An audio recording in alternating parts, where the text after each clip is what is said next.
알겠습니다. 지난번에 이제 토트 자산 컨설팅의 성견 대표님 모시고 얘기를 좀 들어봤었는데 오늘은 대구 청년유니온의 최유리 위원장님 모시고 명사 초청 특강을 하려고 합니다. 대구 청년유니온에서는 작년 10월 달쯤에 우리 몇 월 달에 했죠? 8월 달에 했나? 7월 달에 했나? 뭘요? 그 실태 조사요. 10월 달이요. 10월 달이죠. 네. 한창 힘들 때였네. 10월 달에 이제 대구 지역의 청년 노동자들 800명을 대상으로 노동 실태 조사를 했었습니다. 그래서 그걸 가지고 보고서를 만들었었는데 오늘은 거기에 관한 얘기를 들어보고 싶습니다. 위원장님 뭐 인사 좀 해주시죠. 네, 안녕하세요. 저는 대구 청년유니온 위원장 최규라고 합니다. 반갑습니다. 네, 저는 잘 모르겠다. 반가운지. 자, 그러면 질문 한번 드려보겠습니다. 2016년의 조사는 이제 어떤 식으로 이루어졌나요? 네, 2016년에는 그냥 직종별로 실태조사가 이루어졌는데요. 저희가 2015년에 청년노동 실태조사라는 걸 진행했는데, 좀 직종별로, 좀 겪는 어려움들이 다르더라고요, 청년 노동자들이. 그래서 사무직, 생산직, 공공서비스, 민간서비스 분야 이렇게 나눠서 802명을 대상으로 해서 조사를 하게 되었습니다. 동성로에서 이제 천막 펴서 청년들에게 텀블러를 준다고 하고 꼬셔서 그래서 신문지를 지냈습니다. 그때 국산 텀블러 준다 그랬던 게 아직도 기억이 나네요. 그러면은 이제 조사 결과를 개략적으로 한번 얘기해 주시겠어요? 근데 이게 너무 사실 자료가 너무 방대하고 엄청 조사를 이게 또 직종별로 다 좀 조사가 달라서 조금 길 것 같은데요. 잘 들으실지 모르겠네. 설명을 좀 드릴게요. 보시면은 이제 저희가 조사를 이렇게 좀 했었는데 처음에는 이제 공통 질문으로 좀 질문을 했었고요. 기본적인 실태를 묻는 거. 그리고 뒤쪽에는 이제 각 이제 직종별로 좀 특성에 맞게 설문조사를 진행했는데요. 좀 대구 지역의 청년 노동의 특성들이 좀 있었어요. 좀 두드러지게 나타나는 그게 이제 직종별 상관없이 모두 공통적으로 먼저 설명을 드리면 세 가지 정도가 있었는데 첫 번째로는 소규모 사업장에서 일하는 청년 노동자가 많다는 거였고, 어, 이직 횟수가 잦고, 그거 근속 연수가 짧다는 거였어요. 그리고 최저임금에 적용을 받는 청년 노동자가 많았다는 거였는데, 첫 번째로 소규모 사업장에서 일하는 청년 노동자가 많다는 게 어떤 거였냐면은, 50인 미만인 여성 사업장에서 일하는 청년들이 굉장히 많았거든요. 그래서 중소기업이랑 50인 미만 사업장을 일하는 청년 노동자 비율을 따지니까 거의 90%에 달했어요. 그러니까 상대적으로 좀 작은 사업장에서 일하고 있다 보니까 영세 사업장이 많다는 말은 그만큼 청년 노동 환경이 질이 좀 좋지 않다는 것을 의미하는 거였고요. 그리고 잦은 이직과 짧은 근속 연수라는 좀 문제점이 있었는데, 저희가 이제 조사했을 때 이게 평균 연령이 26.7세였거든요. 근데도 2명 중에 1명은 이직 경험이 있었고 2회 정도의 이직 경험이 있었어요. 그리고 평균 근속 연수는 한 15개월 정도였으니까 청년들이 굉장히 뭐 졸업을 한다거나 아니면 대학을 다니면서 이제 그 기간에 뭐 스펙을 쌓기 위한 뭐 일을 한다든지 아니면 이제 생계를 책임지기 위해서 아르바이트를 한다 뭐 이렇게 좀 생각을 하시면 될 것 같고 근데 어쨌든 이 일자리들은 사실은 질이 낮은 일자리들이 많잖아요 사실은 그렇기 때문에 좀 청년들이 좀 겪는 어려움이 있지 않았을까 뭐 이런 생각이 들었고요. 세 번째로는 최저임금에 적용을 받는 청년 노동자들이 많았는데 어, 평균 이제 근로시간, 이 주당 평균 근로시간이 청년들 물어보니까 51.5시간이었어요. 근데 한 달 평균 임금은 175만 원 정도였거든요. 그래서 이거 단순 계산해가지고 저희가 2016년 법정 최저임금이 6,030원이었잖아요. 이걸 네네. 단순 51.5시간으로 계산하니까 네. 170만 원 정도였어요. 그러니까 사실은 청년들이 굉장히 최저임금보다 조금 상회하는 수준을 받고 일한다는 이야기인 거죠. 근데 저희가 2015년에 이제 조사를 했을 때 근로시간이 비슷했는데 163만 원 정도여서 한 10만 원 정도가 올렸더라고요. 1년 만에. 네. 근데 이게 사실은 최저임금이 오름에 따라서 최저임금이 6천 뭐 5,580원에서 6,030원으로 올랐잖아요, 작년에. 근데 네네. 이게 오른 게 한 10만 원 정도 폭이 됐었거든요. 그러니까 최저임금이 오르면 청년 임금도 대구에 있는 청년 임금도 오른다는 거를 이제 알 수 있었던 거죠. 그러니까 거의 최저임금이 청년 임금이라고 보시면 될 것 같아요, 대구 지역에는. 최저임금으로 52시간을 계산했다는 거는 뭐 주휴수당 같은 것들을 고려해서 그렇게 계산했다는 그렇죠. 말이죠. 네네. 네. 그거는 근로기준법으로 해서 뭐 야간수당이나 이런 거 5인 이상 사업장으로 네네. 계산을 해봤던 거죠. 그래서 사실 그렇게 하니까 그랬던 것 같고, 네. 자영업자들은 보통 우리가 소규모라 그러면은 50인 미만을 얘기하는 건가요? 그러면은 그렇구나. 그렇진 않죠. 보통 네네네. 자영업자들이 얘기하는 거는, 이제 소규모 사업장을 얘기하는 거는 서비스업에서 네네네네. 뭐 식당이나 이런 데서 뭐 3-4명 정도로 얘기하는 거죠. 근데 어쨌든 규모가 작은 회사들인 건 맞잖아요. 제조업 공장에서 만약에 50인 미만 사업장 같으면 굉장히 작은 숫자인 거잖아요. 네네네. 예, 예, 그렇다는 거죠. 그러면 자영업 쪽에 이게 자영업자들한테 고용돼서 이제 일하고 있는 정년 노동자들이 많다고 얘기할 수 있는 건가요? 많았다고 얘기할 수 있는 건가요? 그렇죠. 음, 사실은 이제 대구 지역에 이제 산업 분포를 보게 되면은, 청년 노동, 제가 2월 고용 동향을 이게 얼마 전에 좀 봤는데, 네네네. 보니까 고용되어 있는 청년들이 가장 많은 직종이 서비스 직종이었거든요. 결국 그런 다 말은 무슨 네네네. 말이냐면, 네, 사실은 뭐 판매업이라든지 아니면 뭐 공공 서비스 분야에서 일하는 청년들이 많다는 이야기인 거잖아요. 그렇죠. 그렇다 보니까 그런 사업장에 사실은 작은 매장이나 아니면 유치원이나 이런 데서 일하는 뭐 보육교사라든지 이런 사람이 많다는 건 생각해 보시면 되겠지만, 되게 작은 사업장, 작은 이제 인원들이 일을 하잖아요. 뭐 그렇게 네네. 생각하시면 될 것 같아요. 대구 지역은 좀 서비스 노동자들이 많다 보니까 좀 작고 영세하고 이런 사업장에서 많이 일한다고 생각하시면 될 것 같아요. 결과적으로 기반이 되게 튼튼하지 않은 거네요. 공장 그쪽 같. 산업 기반이 네. 사실은 없다 보니까. 그리고 이제 그거 말고는 이제 제조업 공장들이 있는데, 그 뭐 2차 하청, 뭐 3차 하청 이렇다 보니까 되게 하청이 하청이다 보니까 더 열악한 공장들이 많으니까 당연히 환경이 좋을 리 없겠죠, 노동 환경도. 네. 스푼에 그럼 이번에는 비합리적인 노동 조건 유형에 대해서도 얘기를 해주겠습니까?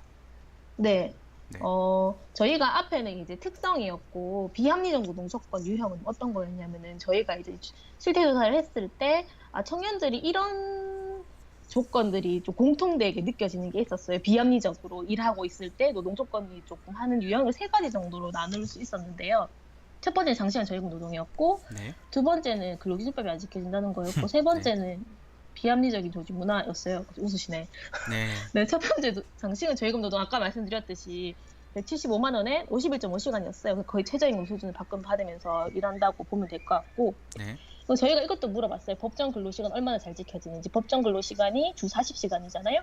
네. 그 지켜지지 않는다는 퍼센테이지가 84.5%였어요. 거의 장 그러니까 그러면 10명 중 8명이 사실 안 지켜진다는 거죠. 다 안 지켜진다는 거죠, 거의. 그러면 장시간 노동한다 그러면 대략 몇 시간쯤 일하는 겁니까?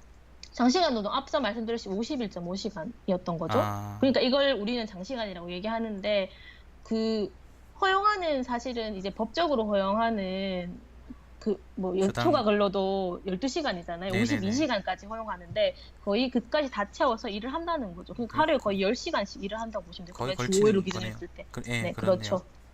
그리고 네. 이제 근데 더 문제는 일을 많이 하는데 시간의 수당을 못 받는다는 거예요. 네. 그러니까 시간의 수당 받는지 물어봤을 때 준수하지 않는다. 1.5배를 주지 않는다는 사람들이 63.2%였거든요. 네. 그러니까 일을 많이 해도 10명 중 6명의 청년은 사실은 제대로 돈을 받지 못하면서 일을 하고 있었던 거죠. 그 네. 정당한, 사실은 오래 일을 하지만 정당한 대가를 받지 못했다고 생각하시면 될 것 같아요. 근데 문제는 또 이제 여기 보시면 아시겠지만 정서적 소진감을 느낀 경험이 있냐고 물어봤을 때 100%가 있다고 했거든요. 그러니까 장시간 저임금 노동하면서 굉장한 정서의 소진감이 시달리고 있는 거죠, 청년들이. 이렇게 생각하시면 될 것 같고. 살기 힘드네요. 그래서 네. 네, 사실은 뭐 저녁 있는 삶, 뭐 여유 있는 삶은 사실 꿈도 꿀 수 없는 거인 거죠, 청년들에게. 사실 그 위원장님도 별로 저녁 있는 삶을 살진 않으실 텐데. 아, 저는, 네, 그렇죠. 제가 우리 청년유년 신고해야겠어. 예, 유감입니다. 네, 두 번째로는 이제 네네. 근로기준법이 잘 안 지켜진다는 거였는데, 앞서 말씀드렸듯이 법정 근로시간 준수 비율이 15.5%였고, 네.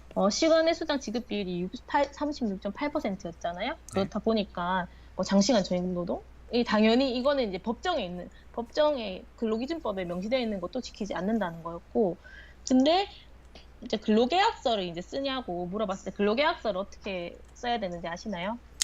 네, 전 대충 팀장님? 알고 있습니다. 네, 네. 어떻게 써야 되나요? 뭐 노는 날도 좋고 그다음 뭐 아니, 임금도 그러니까 좋고. 근로계약서를 그러니까 한 부씩 나눠 가져야 되잖아요. 네네네. 사용자랑 사, 노동자랑. 노동자랑 한 네. 부씩 써가지고 나눠 가져야 되는데, 나눠 가지냐고 물어봤을 때 했다는 게 거의 50% 정도 수준이었거든요. 그러니까 10명 중에 5명 정도의 청년은 이제 근로계약서를 뭐 작성하지 않거나 받지 아니면 못했거나. 작성해도 받지 못하는 네. 거죠. 근데 왜냐면 근로계약서를 쓰고 받는 것이 왜 중요하냐면 나중에 혹시 그런 뭐 다툼이 있을 때, 노동 분쟁이 있을 때 이 근로계약이 굉장히 중요하거든요. 기준이 되는 거니까. 근데 이걸 주지 않는다는 거죠. 법정에 근로기준법이 명시되는 거에서 근로기준 계약서를 심지어 작성하지 않는다는 비율이 17%였거든요. 법적으로 그러니까 법적으로는 근로계약서는 반드시 작성해야 되는 거죠. 그렇죠. 반드시 작성해야 되는데, 뭐, 혹시 근데 작성하자 구두계약도 성립되기 때문에 상관없는데, 네. 근로계약서는 무조건 써야 되는 거라서, 근로하기 전에, 네네네. 아니면 500만 원 이하의 벌금에 처해지거든요. 그래서 이런 음, 것도 잘 안 지켜진다는 거 보시면 될 것 같고, 네. 그리고, 근로계약서를 썼지만, 그때 근로계약할 때 일일 근로시간을 이제 8.3시간으로 계약을 했대요. 근데 실제 일하는 근로시간은 9.8시간 정도였던 거죠. 그러니까 실제 근로계약 시와 이제 실제 근로시간 차이가 1.5시간의 차이가 나는 거죠. 네. 그러니까 근로계약서를 그렇게 쓰더라도 근로계약이 지켜지지 않고 있다는 사실을 좀 보시면 될 것 같고, 네. 그리고 연차라는 개념이 있잖아요. 이제 그, 1년이라면 네? 잠시 말씀드리자면 그러면 근로계약상 뭐 예를 들어서 뭐 8시간을 하루에 근무하기로 했다면은 그 이후에 그 예를 들면 추가로 일이 생겨서 근무하거나 그럴 수 있잖아요. 그 네, 그럴 수 추가 근무할 있죠. 수 있는데 대체로 전부 다 초과 근무를 하고 있다는 거고, 그리고 대체로 이제 아까 얘기한 것처럼 그 초과 근무에 대한 수당은 제대로 못 받고 음, 있다는 말씀인 거죠.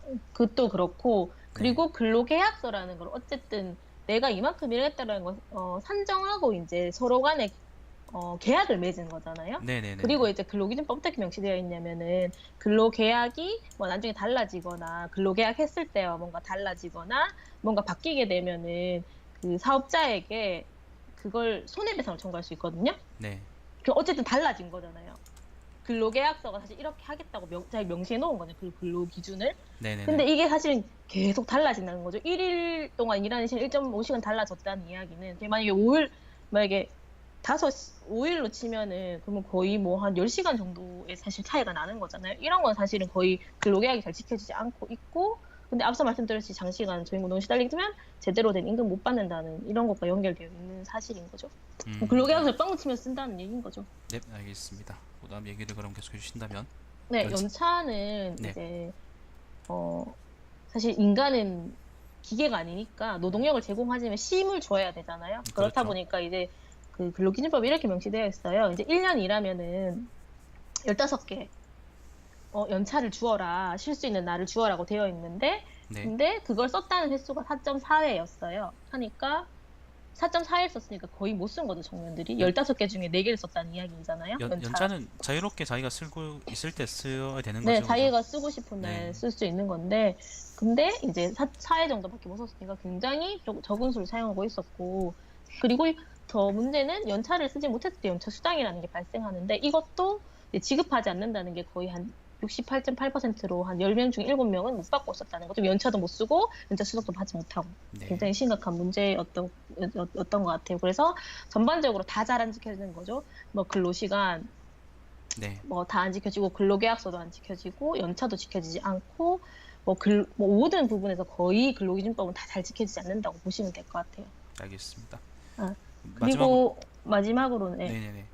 그 얘기하시면 됩니다. 네. 조직 문화가 합리적이지 않다는 거였는데 청년들한테 물어봤어요. 직장 내에 만약에 문제 상황이 발생했을 때 어떻게 대처하냐고 물어봤더니만 1위가 동료에게 하소연한다였고 2위가 참는다였거든요. 근데 이걸 더해보니까 78.8%가 나왔었어요.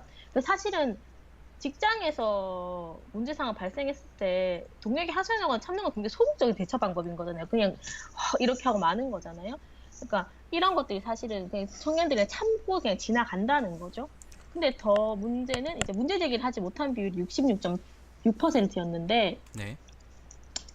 불이익에 대한 두려움 때문이거나 문제를 일으키고 싶지 않아서였던 거죠. 청년들이 문제 제기를 하지 못한 이유는 네. 그러면은 앞서 똑같은 이야기인 거죠. 문제 제기를 하지 못하는 이유는 무엇인가? 불이익에 대한 거였고, 그리고 문제 발생했을 때도 그냥 불이익 당할까 문제를 일으키고 싶어 해서 그냥 참았다는 이야기가 되는 거잖아요.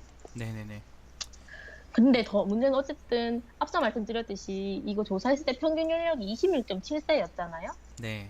근데 그렇다면 이제 청년들은 회사 내에서 말단 사원이거나 막내라는 얘기인 거잖아요. 근데 네네네. 당연히 그러면 청년들이 뭐 과장님이 갑자기 뭔가 부당한 일을 시켰는데 과장님 저는 이거 부당한 것 같습니다. 이렇게 문제 제기를 할 수 없잖아요. 그렇죠. 그러려면 사실 노사 간의 협의기구가 있거나 뭔가 직장 내 이런 거를 뭐 조직 문화를 개선하기 위한 시스템이 있어야 되는데 네. 노사 간의 협의기구가 있는 비율이 23.5%밖에 지나지 않았던 거죠.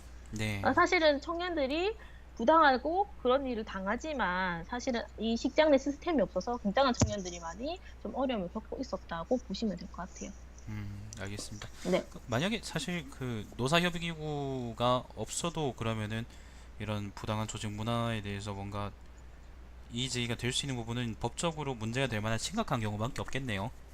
일반적으로 그렇겠죠? 네, 네. 일상적으로 그냥 우리가 기분 상하거나 예를 들면은 아니면은 꼭 참고 넘길 수 있는 경우에 대해서는 대부분 다 그냥 침묵하고 있다고 얘기할 수 그런 게 있을 것 규정되어 같네요. 있는 법에는 만약 진짜 폭행이나 네, 아니면 뭐 그러니까요. 성희롱을 일삼지 않는 이상에는 뭔가 은근슬쩍 따돌린다거나 이런 거에 대해서 제재할 수 있는 조치가 없는 거죠, 사실은.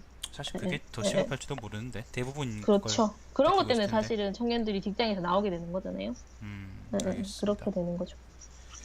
그러면은 그리고 이제 뒤에는 이제 너무 긴데 직종별로 청년 노동 실태조사 저희가 했었거든요. 그래서 이제 본격적으로 이제 보시면 될 것 같은데, 이제 네, 공공 서비스, 민간 서비스, 사무직, 현장직 이렇게 나눠서 조사를 했었어요. 네, 처음에 공공 서비스를 보시면은 이렇게 세 가지 키워드가 있는 거죠. 감정 노동에 되게 시달리고, 네, 그 직장 내 시스템이 또 감정 노동을 가중시키고, 그리고 책임과 의무가 좀 강조되고 있더라고 공공 부분이. 이렇게 세 가지를 보시면 될 것 같고요. 네, 감정노동에 시달리는 거는 아시겠지만 이제 공공 서비스 부분에서 일하는 청년들은 뭐 사회복지사이거나 뭐 보육교사이거나 아니면 뭐 간호사이거나 이런 이제 청년들 공공 부문에서 이제 서비스를 제공하는 청년들인 건데, 공무원도 있을 거고. 네, 네, 공무원도 있을 거고. 네, 근데 물어보니까 이제 그렇다 보니까 이제 고객을 상대하는 일들이 많잖아요. 네, 뭐 학생을 상대한다든지 아니면은 뭐 환자를 상대한다든지 보호자를 상대하든지 이런 일들이 많은데, 그런 고객 전반에게 이제 무리한 요금을 당해봤냐고 물어보니까 82.6%가 당해봤다고 이야기했고, 네, 그리고 그렇게 응대하면서 느끼는 스트레스가 있는 비율은 94.7%였어요. 네. 뭐 심지어 이제 감정노동으로 인해서 병원 진료를 경험했다는 비율이 20%였으니까 굉장히 많은 청년들이 대다수가 감정노동에 시달리고 있는 거죠. 그러니까 공공 네, 부문에서 일하는 것들이 감정노동으로 표출돼서 그렇게 시달리고 있었다는 거였는데, 근데 더 문제는 이런 네, 감정노동을 가중시키는 게 사실 직장의 시스템이라는 거죠. 네. 보시면은 고객의 이제 부당한 대우에 대해서 회사에서 어떻게 조치했냐고 물어보니까 별 조치 없었다는 게 제일 많았고, 심지어 문제 상황에 대해 질책한다는 것도 있었거든요. 그러니까 이런 무책임한 조치 비율이 65%였어요. 사실은 청년들한테 그때 이제 인터뷰를 하면서 조금 그냥 물어보니까, 사실 청년들이 제일 힘든 거는 여기 회사에 뭐 대응 매뉴얼이거나 이런 것도 있으면 괜찮은데 네. 그런 것들이 없는 거죠. 그러니까 막 무조건적으로 사과를 한다고 한다든지, 사실 그러면 뭐 진상 고객이 있을 때 뭐 끊는다고 하거나 바로 끌어내거나 이런 뭐 단호한 사실 매뉴얼이 없는 이상은 사실은 청년들이 무조건 사과해야 되니까 이런 것들이 이제 좀 청년들에게 더 힘들게 다가고, 회사에서 사실 이런 일을 해도 나를 보호해주지 않는구나라는 마음이 드니까 더 많이 힘들어하고 있었고요. 그리고 더 심각한 거는 직장 내에서 모니터링을 하는 거예요. 네, 58.7%가 모니터링 한다고 대답했거든요. 네, 그렇다 보니까 사실 이 모니터링을 하는 거는 친절과 서비스를 감시하는 거잖아요. 그 네, 친절과 서비스를 잘 제공해야지 좋은 평가를 받게 되는 거예요. 네. 그렇다 보니까 어쩔 수 없이 진상을 부려도 그런 시스템 때문에, 직장의 모니터링 이런 시스템 때문에 막 죄송하다고 한다든지 참거나 계속 이렇게 해야 된다는 것도 있었던 거죠.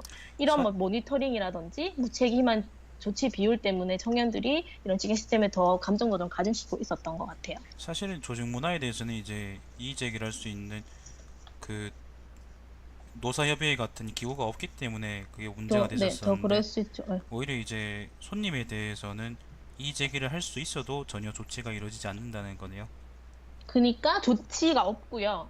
예. 그러니까 별 조치 없거나, 그러니까 뭐 법적 조치를 하는 것도 없고, 무책임한 네네네네. 조치 비율이 65%라는 건 거의 별 조치 없이 그냥 그렇, 넘어간다는 이야기, 안에 시스템이 없다는 구제하는 거죠. 그러니까 그렇죠. 아예 그것도 없고 있더라도 그다지 이제 별로 도움이 되지 않는다는 거죠. 네.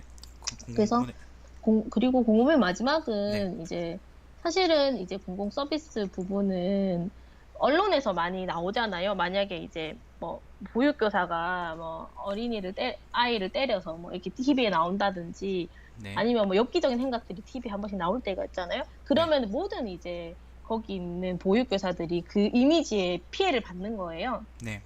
근데 어쨌든 공공 서비스를 제공하니까 계속 사실은 이런 것들이 계속 이제 사실 꼭 필요한 부분이 기본권과 사실 국민의 기본권과 연결되어 있는 부분인 거잖아요. 네. 근데 인력이 되게 부족해서 좀 어려움이 많이 있었고, 그리고 심지어 이제 뭐 직업에 대해서 사회적, 아까 말씀드렸듯이 언론에 이렇게 노출되는 것들 때문에 불편한 경험이 62.5%가 있었거든요.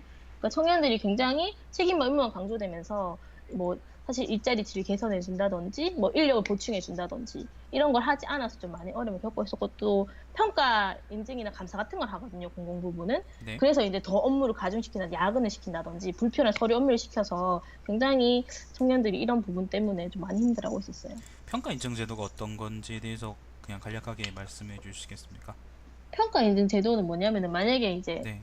그러니까 그게 공공기관인 거잖아요, 사실은. 이제 뭐 그렇죠. 어린이집이라든지 병원이라든지 네네. 이런 데서 그러니까 잘하고 있는지 평가를 네. 하는 거죠. 한 2, 3년마다 나와가지고 여기서 얼마나 잘하고 있는지, 뭐 일지는 잘 쓰고 있는지, 아니면 이런 것들이 어떻게 뭐 위생 상태라든지 뭐 이런 걸 잘 운영되고 있는지 이런 것들을 평가하는 건데, 이게 서류 업무가 너무 많다 보니까 뭐 거의 합숙한다고 하더라고요. 그 기간에는. 뭐 네. 보육교사 같은 경우에는. 그렇기 때문에 좀 사실은 좀 불필요한 거 아닌가. 사실 이런 것들 확 줄이고, 진짜 실질성 있게 그 보육교사들이 어떤 환경에서 일하는지, 아니면 아이들은 거기서 어떤 환경에서 잘 자고, 뭐 잘 교육받고 있는지, 이런 것들을 사실 조사하지 않고, 그런 서류적인 부분에서만 많이 한다고 해서, 좀 이런 것들은 좀 바꿔내야 되지 않을까, 뭐 이런 고민은 들더라고요. 안철수가 싫어할 만한 제도겠네요. 뭘요? 아닙니다. 농담입니다. 민간 서비스에 대해서 그러면 이제 말씀해 주신다면 네. 민간 서비스를 제일 생각했어요. 네. 민간 서비스가 노동 환경도 제일 열악했고, 네. 그리고 이제 앞에랑 비슷하게 감정 노동에 이제 좀 시달리고 있었거든요. 네. 그리고 이제 거의 쉼이 없이 계속 일하고 있었어요. 어, 그 불안정하고 열악했는데 되게 네. 민간 서비스 부분이 비정규직 비율이 굉장히 높았어요. 네. 정규직보다 더 많았거든요. 거의 50.5%가 비정규직이 많았어요. 네. 그렇다 보니까 이제 당연히 고용은 안정되지 않았겠죠. 네. 그리고 임금으로 구성되어 있는 거 보면 최저임금이랑 시급제로 많이 구성되어 있다는 이야기인 거죠. 그러면 거의 최저임금 적용받고 시급으로 받으니까 자기가 일한 만큼 적용을 받고 임금도 당연히 낮을 수밖에 없었던 거죠. 삶이 많이 불안정하겠네요. 그렇죠, 그렇죠. 네. 그리고 또 심지어 이 민간 서비스 청년 노동자들은 월 평균 임금이 152만 원인데 근로시간이 50시간이었거든요. 네. 그러면 이거를 계산해 보면 이건 최저임금도 안 되는 돈이거든요. 그러니까 최저임금도 못 받으면서 일하고 장시간 노동에 시달리지만 최저임금도 못 받고 고용 형태도 굉장히 불안하고, 그렇다고 돈을 많이 받는 것도 아니었던 거죠. 그러니까 굉장히 불안정하고 열악하게 일을 하고 있었어. 제일 심각했었던 것 같고. 네. 그리고 사실 공공 서비스 부분보다 사실은 민간 서비스 부분의 감정 노동이 더 심하다는 거는 다 듣는 분들 다 아실 것 같은데요. 네네. 왜냐면 어쨌든 공공 서비스는 공공 영역이라는 게 있으니까 뭔가 선생님이라고 불리고 뭔가 전문직이라는 게 있지만, 네네네. 사실 민간 서비스 같은 경우에는 판매업이라든지 아니면 뭔가 배달한다든지 그냥 고객들을 상대하는 게 많잖아요. 근데 우리가 뭐 손님 왕이다 이런 인식이 있다 보니까 굉장히 진상을 부리는 고객들이 많잖아요. 네. 그리고 또 심지어 계속 심지어란 말을 쓰는데, 네, 좀 고치십시오. 네. 네네. 일일 고객 응대 시간이 7시간이었어요. 그러니까 아까 만약에 이제 만약 주 5일로 쳤을 때는 거의 하루 종일 거의 고객을 계속 응대하고 있고, 네네. 일일 고객 응대 수가 50명 이상이라고 말한 비율이 제일 많았거든요. 뭐 거의 진짜 많은 사람에게 장시간 감정 노동에 노출되어 있었던 거죠. 하루 종일 사람 보고 있어야 되는 거 아니에요? 사람 보고 있고 네. 정말 길고 그 장시간 동안 되어 있었고요. 네. 그리고 보시면 뭐 언어적 폭력을 당한 경험, 무리한 요구나 이제 이런 당한 건 94.5%였고, 고일 응대하면서 느끼는 스트레스인 경험도 94.5%였어요. 거의 대부분의 청년들이 감정 노동으로 되게 감정 노동에 시달리고 있었다는 거죠. 그냥 진로나 양적으로나. 네. 근데 앞서도 보셨겠지만 이제 회사의 무책임한 조치 비율이 53.5%였고, 네. 여기는 고객 대응 매뉴얼이 도움이 되냐고 있긴 있다는 사람도 있었고 없다는 사람도 있었는데 도움이 네네네. 되느냐고 물어봤을 때 도움이 된다는 비율이 40%였거든요. 그러면은 60%는 도움이 되지 않는다는 아, 거잖아요, 그렇죠. 매뉴얼이. 네네. 그리고 감정 노동에 시달리면 그럼 회사에 스트레스 해소 프로그램이 존재가 있냐고 물어봤을 때는 23%만이 있다고 대답했어요. 그러니까 회사에서는 이제 민간 서비스 영역에 있는 청년 노동자들은 더 많이 감정 노동이 질적으로 양적으로 시달리지만 회사 내에서는 이 청년들 감정 노동을 뭔가 해소할 수 있는 뭐 매뉴얼도 만들어주지 않고 별로 도움이 되지 않게 치료성 없게 만들었다든지 뭐 네. 스트레스 해소하는 프로그램이 아무것도 없었던 거죠. 그러니까 이런 시스템이 굉장히 부재했다고 보시면 될 것 같아요. 이런 것들을 개선해야 될 것 같고요. 네. 그리고 민간 서비스 노동자는 쉬지 못했어요. 왜냐하면 그 민간 서비스의 특성상 사실은 매장 문을 계속 열어놔야 되잖아요. 그렇죠. 거의 365일 동안. 그러니까 사실은 이게 문을 닫을 수 없으니까 그런 게 있었고, 그리고 하루에 서서 일하는 시간이 5시간이었던 거죠. 네. 그냥 계속 서서 있고, 그리고 평균 휴게 시간이 25분이었어요. 그 근로기준법에는 1시간이 되어 있는데, 법정으로는 휴게 시간이 몇 시간마다 그렇게 주어지게 돼 있나요? 8시간마다 1시간 있고요. 4시간마다 30분. 네. 평균적으로 쉬어야 되는데, 아까 10시간 일한다고 했잖아요. 택도 없네요. 근데 네. 25분을 쉬는 거죠. 그러니까 거의 못 쉰다고 보시면 되죠. 그냥 이제 밥 먹다가 손님 오면은 뭐 해줘야 되고, 응대하고, 뭐 네네. 이런 식으로 이제 휴게를 하고 있었던 거고. 근데, 더 심각한 거는, 청년들이 계속 7시간 사실은 계속 감정노동에 노출되어 있는데, 충분히 휴식을 취할 수 있는 휴게 장소가 31.5%밖에 없다고 대답했어요. 그러니까 사실은 고객과 사실은 분리된 공간에서 휴식을 충분히 취해야 되는데 그 시간도 짧고 휴게 공간이 없다 보니까 음. 청년들이 쉴 수 없긴 일하면서 근무 중에는 거의 쉴 수 없다고 보시면 네. 될 것 같아요.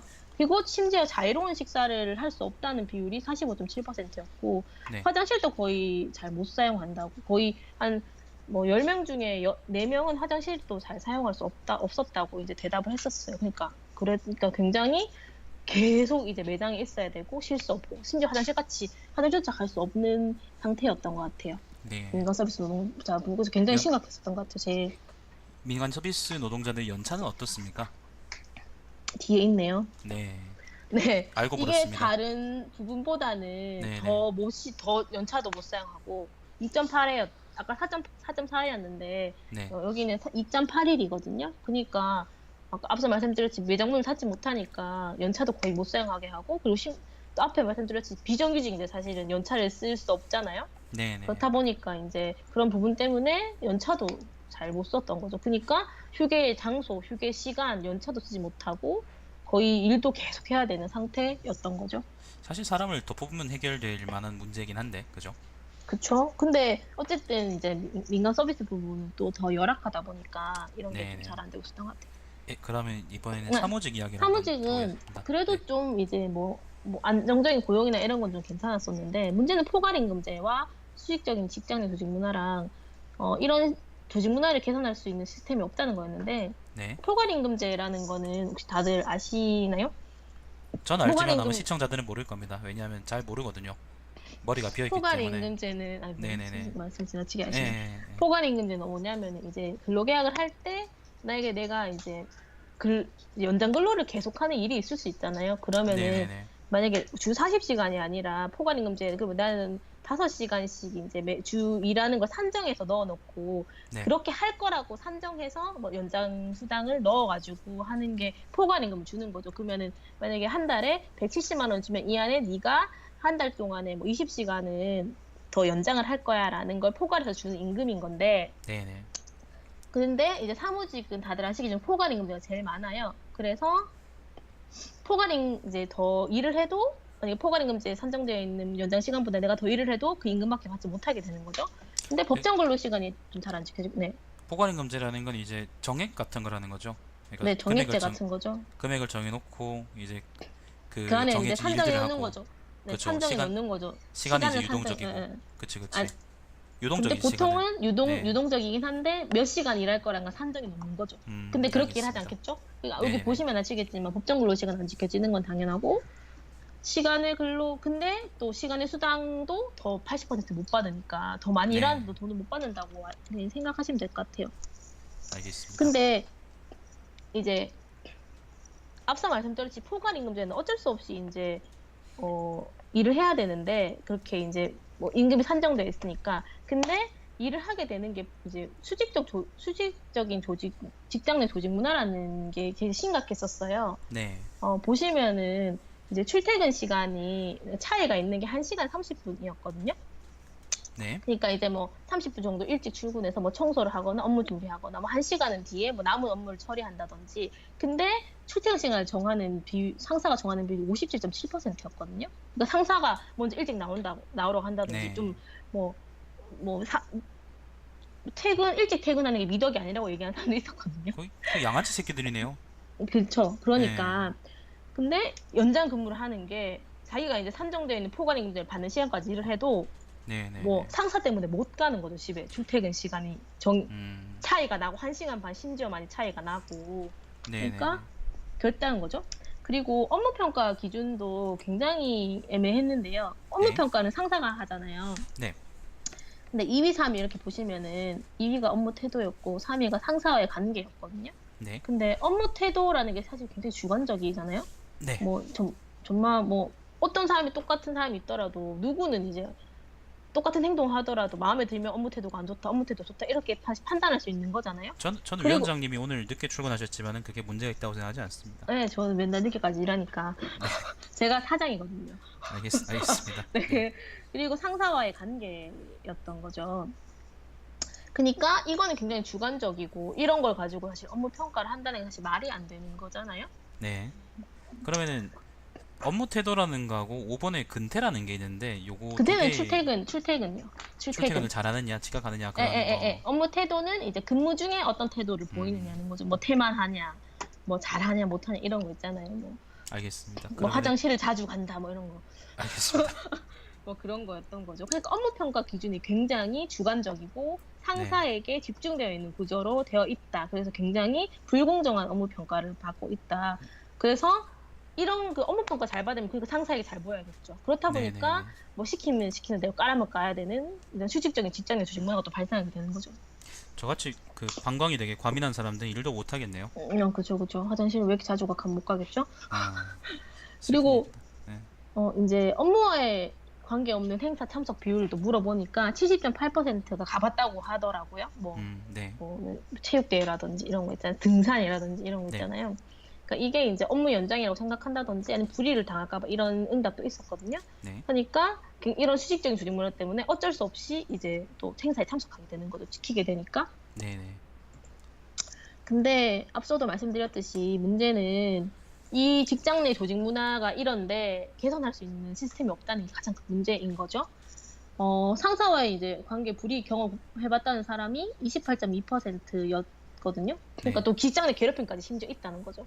이런 조직 시스템도 있는데, 근데 조직 내에 개선할 수 있는 시스템 있냐고 물어보니까 60%는 있다고 얘기했어요. 근데 그게 이제 뭐 마음의 소리? 뭐 써서 이제 통에 넣는 것도 있고 소리랑 같은 손수렴처럼. 것도 네네네. 뭐 이제 직장 회의를 통해서 뭐 이런 것도 있는데 그래서 그 개선 시스템이 수용됐냐? 뭐 물어봤을 때 수용되지 않았다는 게 50%였거든요. 거의 반틈은 안 수용되지 않는다는 이야기인 거죠. 네. 그러니까 청년들이 직장 내 안에서 앞서도 말씀드렸듯이 네. 참거나 이렇게 하고 이제 그 안에서 이제 사실 문제 제기도 하지 못하고 근데 이런 시스템조차 없다 보니까 청년들이 이 안에서 굉장히 이런 직장 내 조직 문화 때문에 좀 많은 어려움을 겪고 있었던 것 같아요. 알겠습니다. 사무직은 특히. 그럼 이제 그리고 마지막으로 현장직인데 네네네.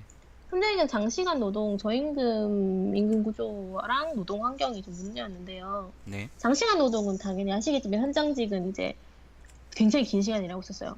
57시간이었거든요. 네. 주당 평균 근로 시간이. 그러니까 굉장히 긴 시간 일하고 있었고 1일 평균 근로 시간 11시간인 거죠. 와, 반나절을 일을 하네요. 그렇죠. 거의 계속 일을 하고 있었던 거고. 근데 이제 초과 근무가 결정되는 게 굉장히 무계획적으로 결정된대요. 당일 결정된다든지 이렇게 불규칙적으로 결정된다든지 이게 거의 네. 70%였으니까 그러니까 청년들이 굉장히 사생활에 많이 자기가 침해된다고 느끼는 거의 반틈 정도 됐었거든요. 네. 그리고 초과 근무로 인해서 이런 피로도를 느끼는 게 73점 정도 됐어요. 청년들이 이제 점수를 네. 적으라고 했을 때. 그러니까 장시간 노동이 좀 심각했었던 거고요. 네. 근데 왜 장시간 노동 할 수 없게 되냐면 저임금의 임금구조 때문에 그랬었거든요. 네. 그러니까 기본급이 작은 거죠. 기본적으로 이제 이제 월 평균 임금이 191만 원으로 임금이 좀 높았거든요. 네. 근데 비용부이 135만 원이었거든요. 그러니까 네. 거의 최저임금 수준으로 기본급 받고 일하는 거예요. 그렇다 보니까 일을 많이 하면 할수록 임금이 느는 거예요. 그렇다 보니까 당연히 시간은 길어질 수밖에 없는 거죠. 근로시간이. 그래야지 자신의 생활을 꾸려갈 수 있으니까. 최저임금으로 얘가 책정돼 있는데 이제 일을 길게 해야 된다는 건 사실 그 사람들이 일을 길게 하지 않으면 돈을 많이 못 받는다는 얘기하고 같은 그렇죠. 말이네요. 그러니까 이제 네. 임금이 구성되는 것도 어떠냐면 최저임금제로 구성된다는 게 가장 많았거든요. 그러니까 네. 최저임금이 올라가면 다음에 또 올라가니까 거의 최저임금이니까 그 최저임금으로 한 190만 원 벌려면은 일을 얼마나 많이 해야 되겠어요? 한 60시간씩 일을 해야 되는 거죠, 거의. 그거 사실 많이 받는 것처럼 보이는데 실제로 사실은 이렇게 아닌 편하게 거죠. 버는 거는 전혀 아니고. 일을 네. 많이 해서 많이 버는 거다라고 보시면 될 것 같아요. 알겠습니다. 근데 이 안에서 이제 현장직은 어쨌든 많이 다치고, 사실은 어쨌든 뭔가 뭘 기계를 쓴다든지 이런 들이 많잖아요. 네. 그래서 물어보니까 다친 경험이 50%였고, 근무로 네. 인해서 질환을 얻었다는 게, 이제 뭐 만약에 어디서 쇳가루를 많이 쓰는 데면 여기 뭐 폐가 안 좋다든지 이런 거 있잖아요. 그런 질환.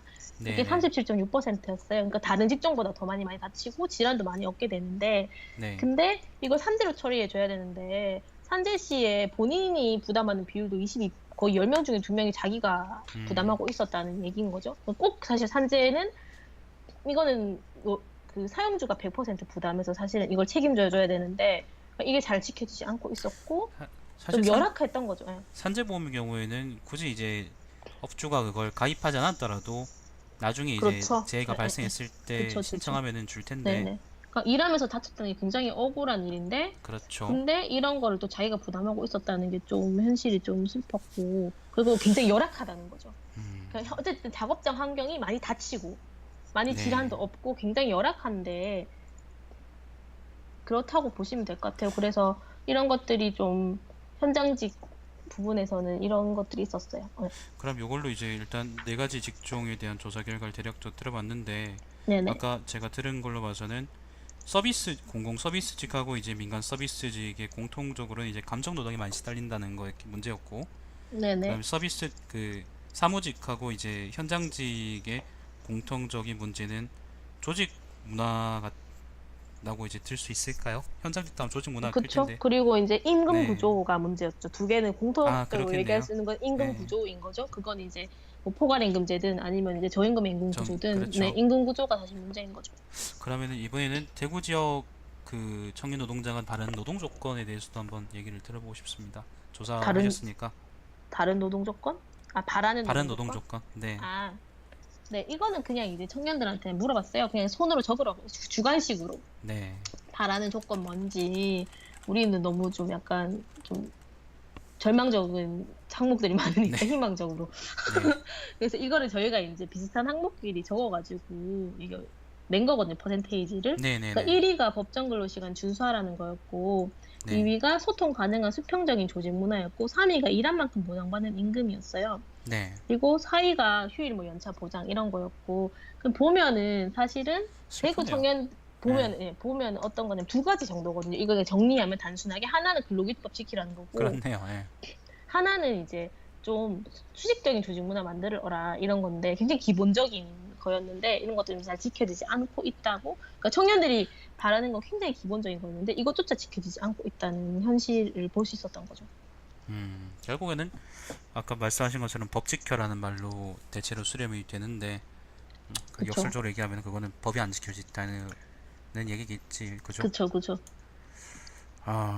그러면은 일단 뭐 뒤쪽에는 사실 청년 일자리 정책 같은 거기 관련한 내용들이 있긴 한데, 근데 그걸 지금 저희가 볼 네네네네. 필요는 이건 얘기 없을 안 것 해도 될 것 같고. 같아요. 네.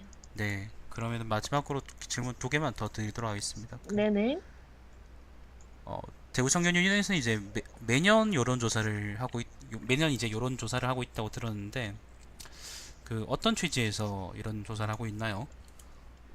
음, 대구는 네, 좀 저희가 이제 2012년에 네, 이제 2013년에 출범했는데 저 네네, 2012년부터 매년 조사를 하고 있는데 대구는 어땠었냐면 그때는 이제 지금은 그래도 청년 문제를 좀 관심을 가졌는데 네, 그때는 굉장히 청년 여기유출에만 사실은 계속 집착을 하고 있었어요. 네네네, 그러니까 이제 대구 떠나는 청년들에 대해서 그런 연구밖에 없었고 근데 사실은 정작 사실 바라봐야 되는 거는 대구에 살고 있는 청년들이 삶이 어떤지부터 사실은 봐야 되는 거잖아요. 원래 저희는 네, 원래 남의 집 덕이 더 커 그쵸, 보입니다. 그쵸. 네, 근데 저희는 어쨌든 네, 노동조합이니까, 그러면 대구에 살고 있는 청년 노동자들은 어떨까? 청년 노동자의 삶은 어떨까?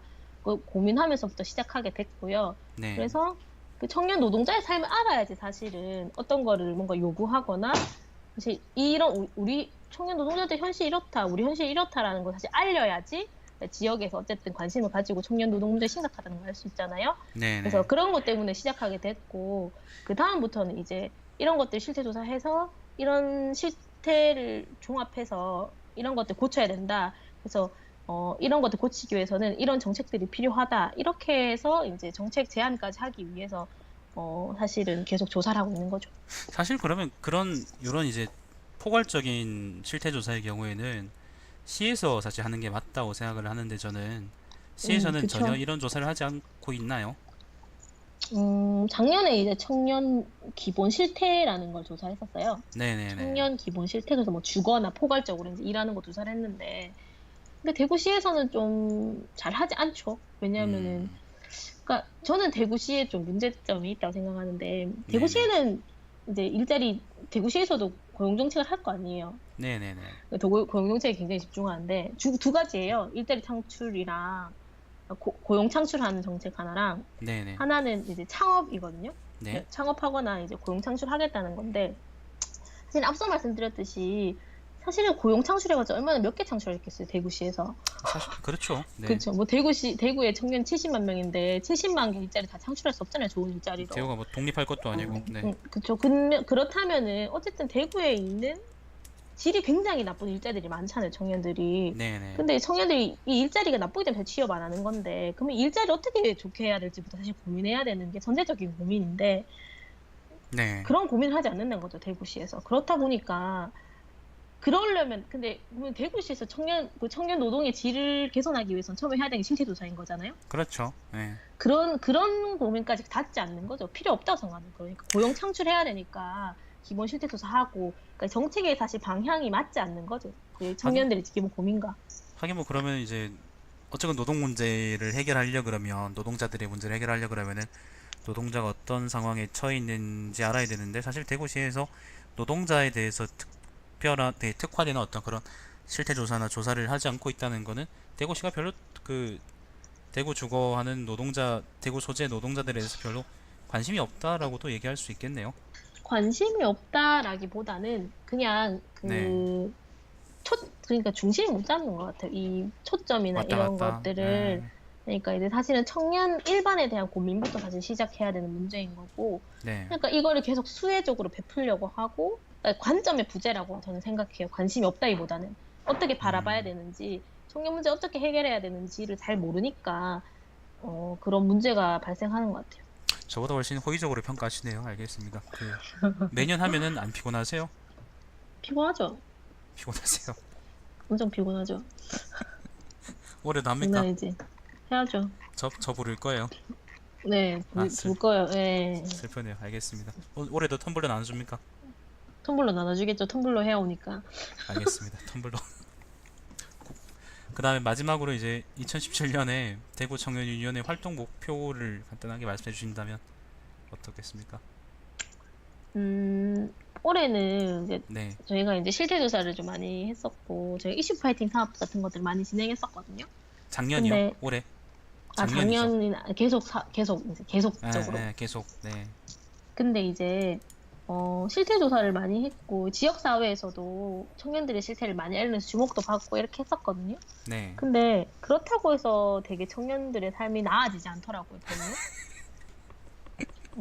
근데 청년들의 삶이 나아지려고 하려면은 뭔가 네. 바뀌어야 되고, 슬프네. 근데 네. 지금 바뀔 수 있는 건, 우리가 대구에서 할 수 있는 거는 이제 대구시의 청년 정책을 반영하는 게 가장 빠른 길인 것 같았어요. 네. 저희끼리 정리를 했을 때. 그래서 올해는 좀 청년들이 좀 삶을 바꿀 수 있는 청년 정책들 어떻게 좀 반영시킬까라는 부분들을 좀 고민하고 있어요. 그래서 이제 대구시에서 하는 청년 정책 네트워크에도 좀 들어가고, 이제 뭐 좀 조례 같은 걸 이제 조금 어떻게 통과시킬 수 없을까 이런 고민도 조금 하고 있고요. 그리고 이제 정책 같은 거, 이제 저희가 정책들 굉장히 많이 했는데 이런 것도 좀 정리해서 좀 시에서 조금 받아줄 수 있도록 좀 많이 고치거나, 이제 뭐 이런 부분들, 그리고 시의 좀 청년 정책을 평가해서 그런 것들을 보완할 수 있는 점 없는지, 이래서 좀 정책 같은 부분에 대해서 좀 어떻게 하면은 이게 실효성 있게 좀 대구시에 좀 반영할 수 있고 청년들의 삶이 나아질 수 있게 할 수 있을까, 이런 것들을 좀 고민하고 있어요. 그러니까 정책을 반영시키는 데 초점을 두고 계신다고 하셨는데 그 네. 정책 반영은 어떤 경로로 하실 생각이십니까? 뭐 여러 가지가 있을 수 있겠죠? 뭐 사실은인데 네네네. 대구시에서 받아주지 않겠죠? 그러니까 여러 가지 저는 경로를 이용했다고 생각해요. 그래서 뭐 한 투 트랙을 이용했다고 생각하는데, 너무 자세한 어, 얘기까지는 안 하셔도 됩니다. 네, 그러니까 이제 네. 직접적으로 이제 대구시에서 할 수 있는 대구시가 통로를 만들어 놓은 경로들이 있잖아요. 그걸 네. 통해서 하는 거고, 하나는 네. 이제 대구시에서 직접적으로, 그리고 하나는 이제 공격적으로 계속 얘기하는 거죠. 대구시의 정책이 잘못됐다고 모니터링하고 또 네. 평가하고 좀 지켜보고 있다는 거 보여주는 거. 두 가지 정도가 될 수 있을 것 같아요. 유니온 요즘 유니온이 아무튼 많은 일을 하고 있는데 그러면은 유니온을 예를 들면 후원하거나 할 수 있는 방법은 어떻게 하면 되나요? 후원 회원을 하시거나 조합원 하시면 되는데, 어디로 찾아가면 됩니까? 대구 청년 유니온을 검색하시면 됩니다. 어디에 검색창에. 어디에 있는데요? 네, 어디에서 검색해? 저희 까치산? 네이버에서 하면 되죠. 네이버에 검색하면 저희가 나오거든요. 페이스북 나오나요? 페이스북 나올걸요? 그렇게 그 사무실까지 가긴 좀 부담스러워서 5층인데 사무실에 오시면 되는데 동성로에 있으니까 5층에 저희가 엘리베이터가 없어가지고 좀 별로 가고 싶지 않더라고 항상. 근데 네. 이제 사실은 청년들이 사실은 노동 상담을 하고 싶어도 사실 할 데가 없잖아요, 노동 상담을. 네네. 저희가 무료로 노동 상담도 제공해 드리고 있거든요. 네. 그래서 혹시 방송 들으시는 분들 중에 혹시 뭐 오늘 얘기했던 이런 뭐 부당한 일을 당하셨거나 아니면 네. 일하면서 여러 가지 뭐 좀 이런 어려움들 겪고 계신 분들은 428-5579로 전화하시면 저희가 노동 05, 상담을 해드립니다. 053입니까? 053. 네, 053입니다. 053-428-5579로 전화해 주시면은 노동 상담을 해드리거든요. 전화해서 그래서 장난쳐도 됩니까? 장난치지 마시고. 알겠습니다. 그래서 좀 그런 분들이 좀 전화를 하셔서, 사실 자기 권리를 가장 찾는 1번은 사실은 자기 이야기를 하는 거라고 생각하거든요. 네. 그래서 어렵더라도 이제 어려운 이야기를 시작하는 것부터가 사실 자기 권리를 찾는 길이라고 생각해요. 네. 그래서 그런 것들을 좀 어려우시겠지만 그런 것부터 시작하면 좀 우리 사회가 좀 변할 수 있지 않을까, 이런 고민을 좀 하고 있어요. 작년에 실패해도 허무주의에 빠지지 않으셨군요. 참 대단하십니다. 무슨 저는 소리야? 저는 빠졌는데. 아무튼 그러면은 따로 질의응답이 있냐고 물었는데 특별하게 뭐 질문이 있다고 대답하는 분이 없어가지고 일단 여기서 종료하겠습니다. 그 네네. 노동 상담이 필요하신 분들은 그 428-5579로 전화하시면 됩니다. 자, 그럼 그 시간 내주셔서 감사합니다, 위원장님. 안녕. 네, 들어가십시오. 전화를 빨리 끊으세요. 안 끊어지네요.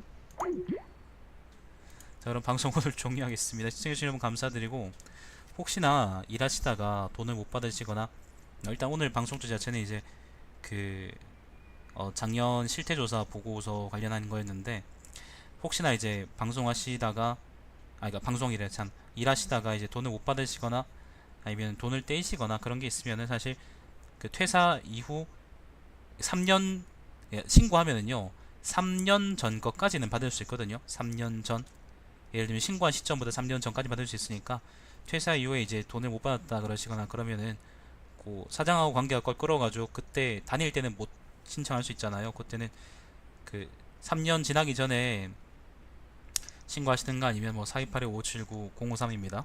그 전화하셔가지고 물어보시면은 아마 공짜로 상담해 주시 싶습니다. 아마 그러니까 그 상담 받으시고 그 받지 못하신 돈을 받으시기를 전 바랍니다. 아무튼 요걸로 방송 종료하겠습니다. 오랜만에 명사 특강했습니다. 시청해주신 여러분 감사드립니다. 제 방송은 유튜브에 달마시안 TV에서 다시 보실 수 있습니다.